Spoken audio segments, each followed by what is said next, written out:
The only people who don't want to disclose the truth are people with something to hide. You said you don't believe in conspiracies. Why did you feel the need to re-argue whether President Obama was born in the United States or not in your book? Well, you know, the reason I brought that up was because, again, it's the accountability thing.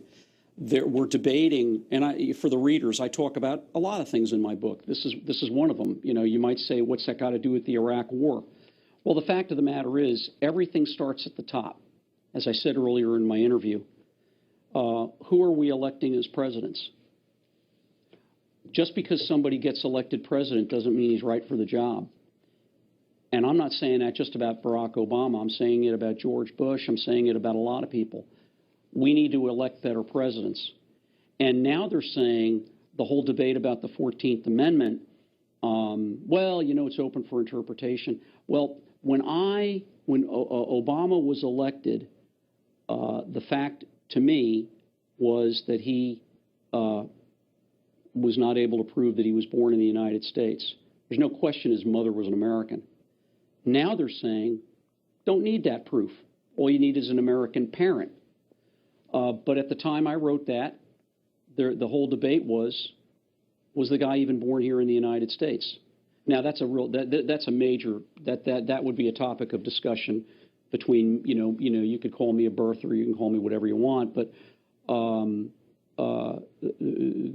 I haven't been, me personally, I haven't been convinced that he was born in the United States. And you're not convinced by the website or the birth certificate that the administration has put on whitehouse.gov?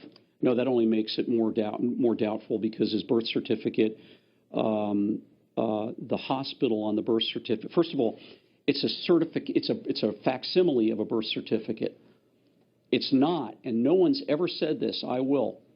It's not a copy of the actual birth certificate. If I were to go to Highland Falls, New York, which is where I was born, at West Point. My dad was a professor up there. If I went to Highland, I've done it, and because Highland Falls has the records of everyone born at the hospital at West Point, and I got a copy of this paper notarized. Well, it's notarized. Obviously, that's not it. I had to go to the Secretary of State of the state of New York, who sent me an actual copy of the birth certificate with the signature of the doctor who delivered me. We've never seen that. And also, the hospital that's on his birth certificate didn't exist. It was a different name when he was born. That's its current name today. I don't know how you do that. Mike O'Brien is author of America's Destruction of Iraq. You can check out his website, warfare-inc.com. The only people who don't want to disclose the truth are people with something to hide.